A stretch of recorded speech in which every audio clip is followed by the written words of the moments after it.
The environment in which you work, well, that can actually have a massive impact on your confidence.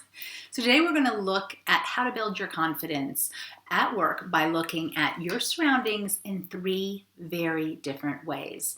And I got to tell you, this will advance your career by getting you to think about essentially how each setting affects your confidence differently every day that you're at work. And if you stay till the end, you're going to hear how a new multi-million-pound state-of-the-art building I visited a few years ago got it so wrong on one simple layout aspect, and how an easy 10-pound fix could have remedied the whole darn thing. So before we start, subscribe to our channel if you want weekly videos that are going to help you improve your career, which is no doubt why you're here. So click the bell so that you never miss a video. I'm Dr. Suzanne Doyle-Morris, founder of Inclusive, and as a speaker and someone who has done over 2,500 hours of executive coaching with my clients, I have talked to literally hundreds and thousands of women. Now, you may be like one of my clients in that you originally think a lack of confidence is like a personal failing, but it isn't. Yet lacking confidence is often blamed on the person themselves for not getting ahead. And that's when we ignore the context of where they work.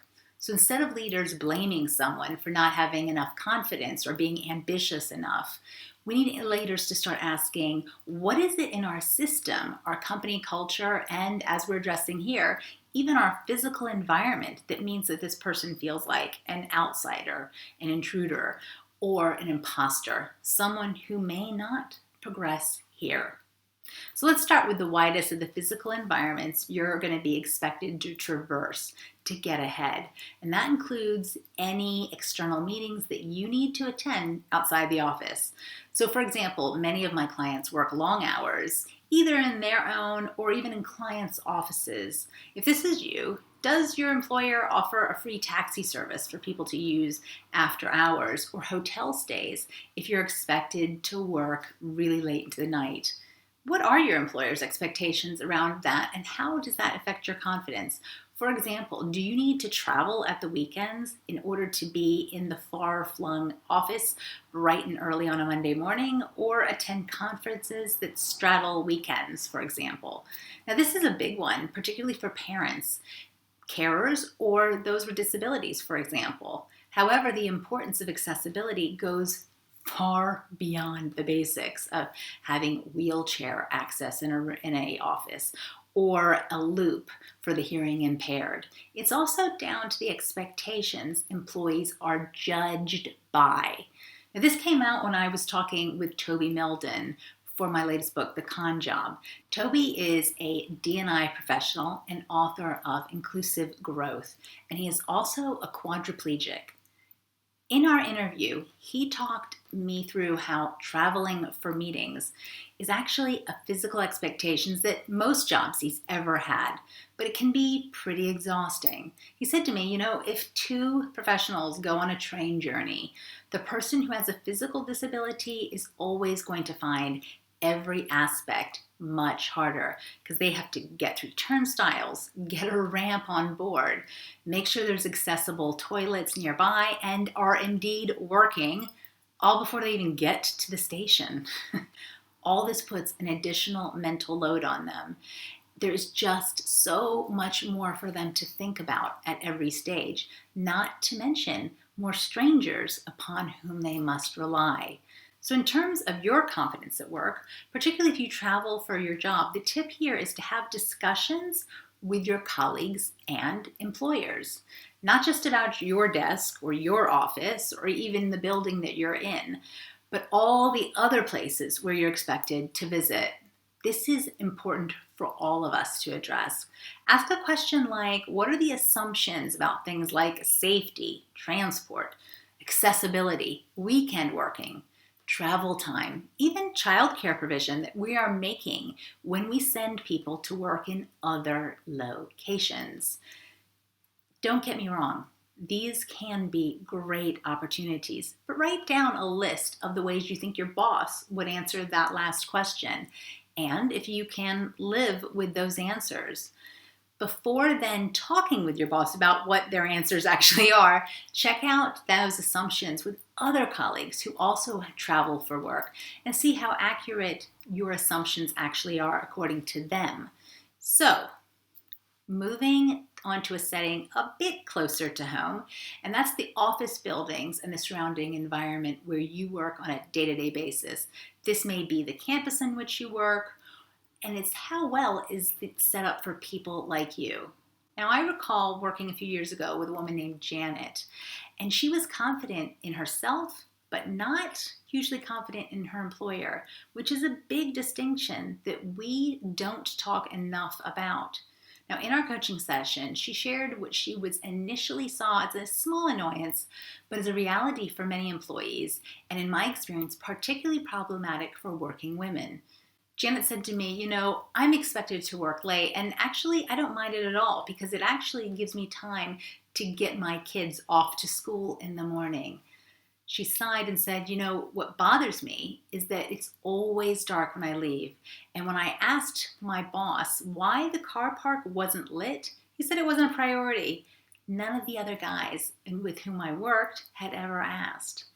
So for Janet, this was more annoying after her boss then installed a few months later a really expensive vintage video game. His rationale? Well, that was that he wanted to make the office homely and inviting. When we faced this challenge, but before the video game machine came in, I asked her to talk to her boss about what a car park would do that was well lit, might attract more women to the company, and make it safer for everyone. So she did, and she spoke with her boss, and that conversation was illuminating. It's quite ironic, actually. Anyway, his response showed that it was a low priority. It wasn't big for him, and it signaled to her that he'd never listened to her as much as he did to the guys around him, and that her confidence probably wouldn't flourish there. And that was surprising because that's a point worth remembering. Conversations don't have to go your way to be very valuable. In fact, her boss's reaction, or lack thereof, was part of the impetus for her to eventually go. Janet left about 6 months later, and while that clearly wasn't the main reason she left, the environment did play a part. The third tip around your environment is to look at the layout and the building itself, and maybe even your office specifically, and what it says about who succeeds there. We all know stories about uncommunicative senior people that are not helped by moving their offices to the loftiest of floors, and they can never speak to anybody, or how open plan offices sometimes can be distracting for introverts. But there's other hints often about the expectation around who will succeed. A few years ago, I got a tour of the swanky new Riverside offices at a European client before anyone had moved in. Now, on the tour, they talked about how they'd future-proofed the building for security, connectivity, and all other eventual possibilities. So we took in views of the river from the new CEO's office, but in doing so, noticed that the CEO's private toilet had the ubiquitous men's toilet sign. Clearly, the designers had future-proofed the building, but in making this very small choice, they'd sent a subconscious message that they were future-proofing against the expectation that they'd ever have a female CEO or someone from a transgender background. So obviously a 10-pound door sign would have been all it took, maybe even one removing gender completely. But their choice sent a message as to who they expected to literally and figuratively be seated on that throne and who they didn't expect to be there. An easy tip for leaders when you're looking at new office space is to ask an objective outsider to look at the space, the environment, and say, who do you think would actually do really well here? Ultimately, look at your existing office environment. What does it tell you? Is it a setting in which you can see yourself progressing? And if you're building your career or want to develop your career faster, the con job was so written for you.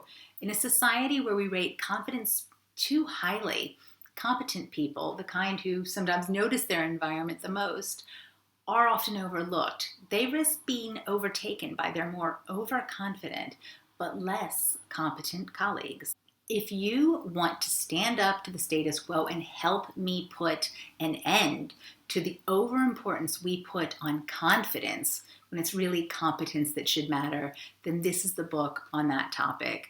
Now keep up to date with the activity around the book launch following #Morecompetence on Twitter and Instagram. And share it with your friends and colleagues, because I gotta be honest, you probably won't be the only person feeling this way. And subscribe to our channel so that you're the first to see the rest of these videos in this series as they're released every week.